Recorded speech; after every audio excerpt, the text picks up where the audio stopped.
16ਵੀਂ ਲੋਕ ਸਭਾ ਲਈ ਪਈਆਂ ਵੋਟਾਂ ਦੀ ਗਿਣਤੀ ਦਾ ਕੰਮ ਜਾਰੀ ਹੈ। ਸਵੇਰ ਤੋਂ ਆ ਰਹੇ ਰੁਝਾਨਾਂ ਮੁਤਾਬਕ ਭਾਰਤੀ ਜਨਤਾ ਪਾਰਟੀ ਅੱਗੇ ਚੱਲ ਰਹੀ ਹੈ। ਭਾਰਤੀ ਜਨਤਾ ਪਾਰਟੀ ਰੁਝਾਨਾਂ ਵਿੱਚ ਬਹੁਮਤ ਦਾ ਅੰਕੜਾ ਪਾਰ ਕਰ ਚੁੱਕੀ ਹੈ, ਜਦਕਿ ਭਾਜਪਾ ਦੇ ਸਹਿਯੋਗੀਆਂ ਨੂੰ ਮਿਲਾ ਕੇ ਗਿਣਤੀ 300 ਤੋਂ ਪਾਰ ਹੋ ਗਈ ਹੈ।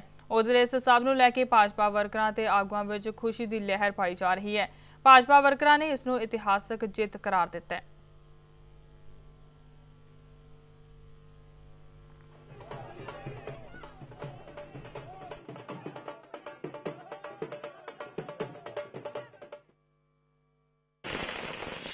हिंदुस्तान की जनता ने जिस प्रकार से हमको विजय दिया है, मैं भूल नहीं सकता। हमारे अपेक्षा से भी ज्यादा हमको ये विजयश्री मिली है। भ्रष्टाचार और महंगाई से लोग त्रस्त थे और नरेंद्र भाई के नेतृत्व में एनडीए के हमारे पूरे पार्टियों के साथ लोगों के मन में एक अपेक्षा निर्माण हुई कि देश का भविष्य ये बदल सकते हैं और इसीलिए लोगों ने हमको वोट दिया है। बहुत अच्छे वोट दिए और बहुत अच्छे मार्जिन से जीते हैं। हम सुखी, समृद्ध और संपन्न और शक्तिशाली हिंदुस्तान बनाएंगे जो भय, भूख, आतंक और भ्रष्टाचार से मुक्त होगा। और जो हमने स्लोगन दिया था कि अच्छे दिन आएंगे, अब वो अच्छे दिन आने की शुरुआत हुई है। सबसे पहले तो इस देश की जनता को, उस देश की उस जनता को जिसने की इस लोकतंत्र के महापर्व में खूब जम करके भागीदारी की, हिस्सेदारी की और देश को कुशासन के और करप्शन के युग से मुक्त कराने के लिए, सुशासन के स्वर्णिम युग की स्थापना करने के लिए पूरी ताकत से काम किया। और हमारा मानना है कि नरेंद्र मोदी जी जो हमारे प्रधानमंत्री पद के उम्मीदवार हैं, जिस तरह से उन्होंने बिना रुके हुए, बिना थके हुए पूरे देश में दौरे किए, पूरे देश में लोगों तक सुशासन का संदेश पहुंचाया, निश्चित तौर से और करोड़ों हमारे कार्यकर्ता, हमारे पार्टी के सभी वरिष्ठ नेता और उससे भी बड़ी देश की जनता जो कि इस बदलाव का जो माहौल और बदलाव की अंगड़ाई है उसकी नरेंद्र मोदी को दिया जाएगा अगर जीत होती है तो। निश्चित तौर से वो हमारे प्रधानमंत्री पद के उम्मीदवार हैं। हमारे उन करोड़ों कार्यकर्ताओं को ये क्रेडिट जाता है, हमारे सभी नेताओं को जाता है और उससे भी ऊपर इस देश की जनता को जाता है। नहीं, वो तो निश्चित है, वो तो निश्चित है क्योंकि उन्हें मालूम था कि जनता इस बार उनका साथ नहीं देने वाली।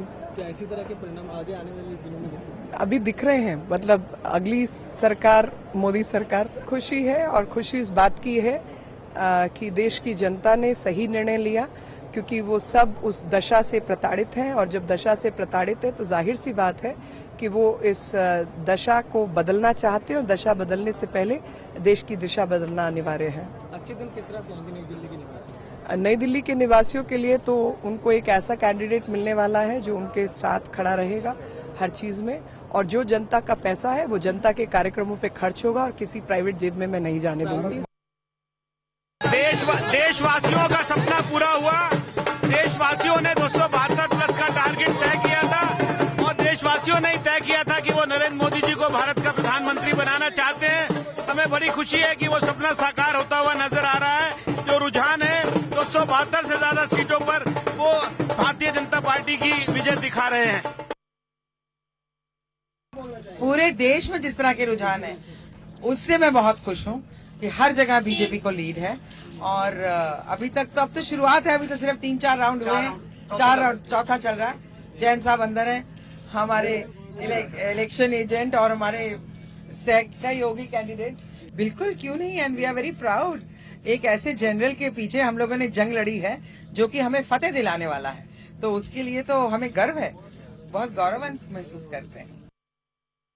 एक्सपेक्टेशन तो था मेरे ख्याल से, जिस तरह से लहर थी उनकी और लोगों ने पूरी तरह से उनको सपोर्ट दिया, ये मेरे ख्याल से बहुत अच्छा हुआ। पूरे आज देश में जो लहर है और हर किसी ने उनको वोट दिया है, मेरे ख्याल से अपने आप में बहुत बड़ी बात है और मैं उनको बहुत बहुत बधाई दूंगा, पूरी टीम को, पूरी बीजेपी की टीम को। मुझे लगता है कि अब ये शब्द बदल देना पड़ेगा कि लड़ रही हैं, आप कह रही हैं जीत रही हैं और सब जीत रहे हैं।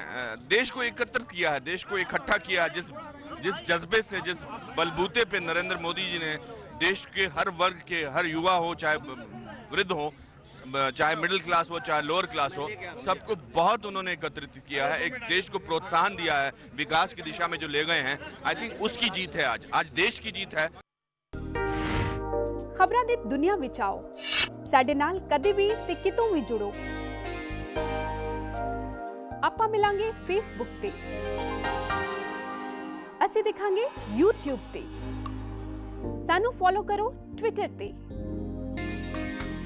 खबरां नाल जुड़े रहो दिन रात।